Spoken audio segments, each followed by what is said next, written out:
Hello friends, today we are going to discuss the basic concepts of system software. Let's start with the basic component, that is hardware and software. As you know, computer is divided into two major portions, that is hardware and software. A hardware refers to the physical devices which can be touched, which can be tangible, and they are input, storage, processing, control unit, output devices, etc. But when we talk about the software, it is a collection of programs and procedures whose objective is to enhance the capabilities of the hardware machine. If we talk about the types of the software, we are having three major categories, that is application software, utility software, and system software. Here in these three categories, the application software and the system software are the major one, and utility software are basically meant to give the facility to the computer system. Application software is a software that is designed to satisfy a particular need of a particular environment. Means it is developed to satisfy a particular requirement of a user. The programs included in the application packages, they are known as application program, and the person who prepare the application programs is known as application programmer. They are developed to serve a specific purpose only. For example, Word, we have PowerPoint, we have Excel, we have a game software, gaming software. It is used for the documentation purpose only. When we talk about the utility software, it is a set of programs provided to ensure the proper functioning of the computer. For example, antiviruses, boost up softwares of the memory. When it comes to the system software, it is a set of one or more programs designed to control the operation of the computer system. These programs do not solve a specific problem as in the case of application software. They are journal programs written to help the user in the use of computer system. The programs included in the system software are called as system programs, and the person who is responsible to prepare the software is known as system programmer. Let's talk about the different types of system software. The categories are language processors or translators, linkers, loaders, text editors, operating systems, macroprocessors, and debugger. The first category, we have language processors and translator. They are subdivided into three sub-portions: assembler, compiler, and interpreter. Let's start with these types of software. First is the language translator. As the word specified, language translator means those softwares which are responsible to translating a language from A language to B language. Here the A language can be assembly or high level, whereas the B, that is output language, is always machine language, because the computer only understand the machine or binary language which is in the form of 0 and 1. So the language translators are used to convert the instructions written in one type of language into the another type, that is assembly to machine or high level to machine according to the requirement. The first is assembler. Here assembler is a system software that converts the assembly language. So the A language here is the assembly language. Assembly language is basically the pseudo codes, and convert the assembly language program into the machine language program. It is mentioned here that the source program is in the form of assembly or high level only, and the object program is only in the machine language. This diagram depicts the working of assembler. Here the assembly language program, which is in the form of source program, becomes the input to the assembler and gives the output in the form of machine language program. Another one is the compiler.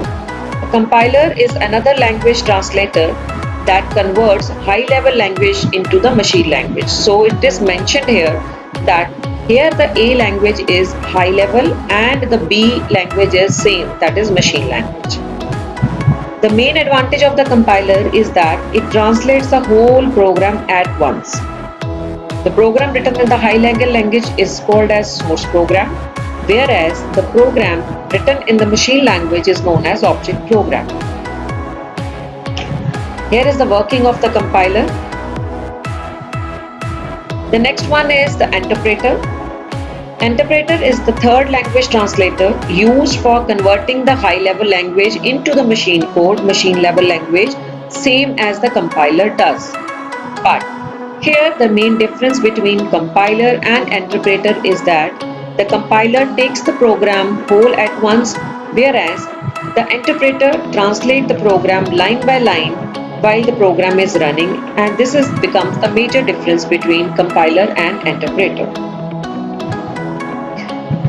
This is the working of interpreter. The high-level language program line by line becomes the input to the interpreter. It converts or translates it line by line and gives the source code in the form of machine level language program. The other one is the macroprocessors. Macroprocessor is a system software that replaces the macro instructions with the corresponding groups of the source language that represents the macro. Now, what is macro instruction? Macro instruction is a single line abbreviation for a group of statements. That group of statements which are used repeatedly in the source program. Means it is mentioned here that if we have a group of statements which are repeatedly used in the program, then they are replaced by the macro, and the macro processor is used to process that macros. Here is the diagram for the macroprocessor working. You can see on the left side as a source program, we have a program with macro definitions and calls. It is submitted to the macroprocessor. The macroprocessor processes all the macro instructions and the program becomes the program without macro.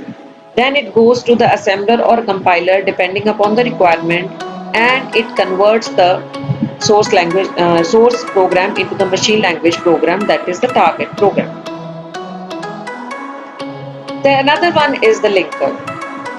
Now what happens? We have a small kind of target programs. When we combine all these target programs into an executable form, that is as executable module, this is done with the help of linker.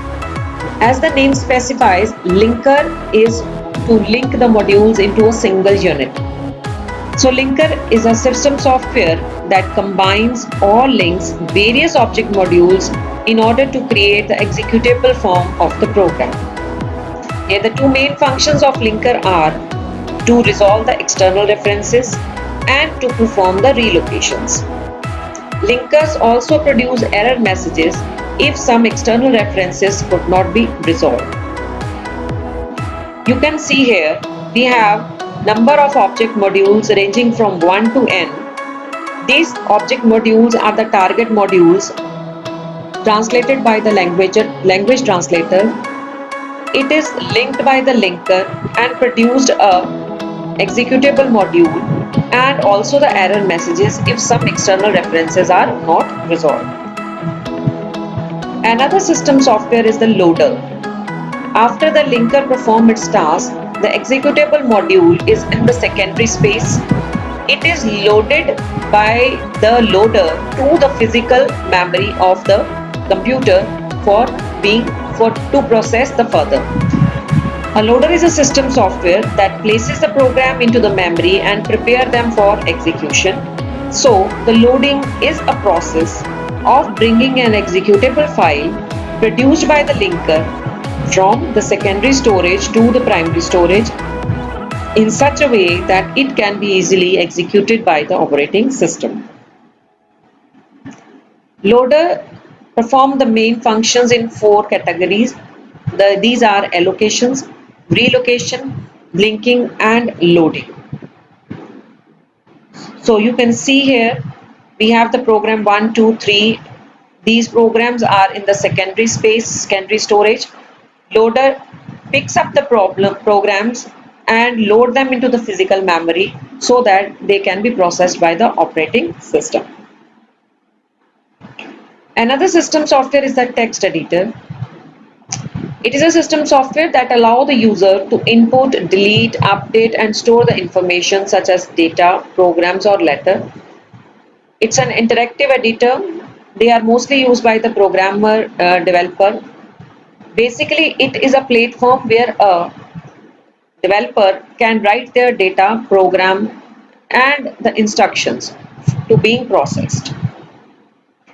Next is a debugger. Debugger is basically to fix up the errors or the bugs. It is a software tool that provides a controlled execution environment. In this environment, the program is run so that it can be interrupted or suspended at a desirable point. So it is a piece of system software that allows a user to run the program interactively, stopping, starting it, and examining the content of the memory. So basically, it provides a controlled execution environment to the program. Two main functions of debugger are the ability to control the execution of the program. Second is the ability to inspect and assign the values to the variables. Next, we have the operating system. Students, you know better. Operating system acts as an interface between the user and the hardware. It is responsible for the overall processing of the system. It is a program that acts as an interface between user and computer hardware. So the purpose of operating system is to provide an environment in which a user can execute the programs in an efficient manner. It is the first program that gets loaded into the memory through a process called as booting. That is when you start. So this is all about the lecture series on basics of system software. For mother lecture series on this topic, you can like, share and subscribe my channel Learning Thrist.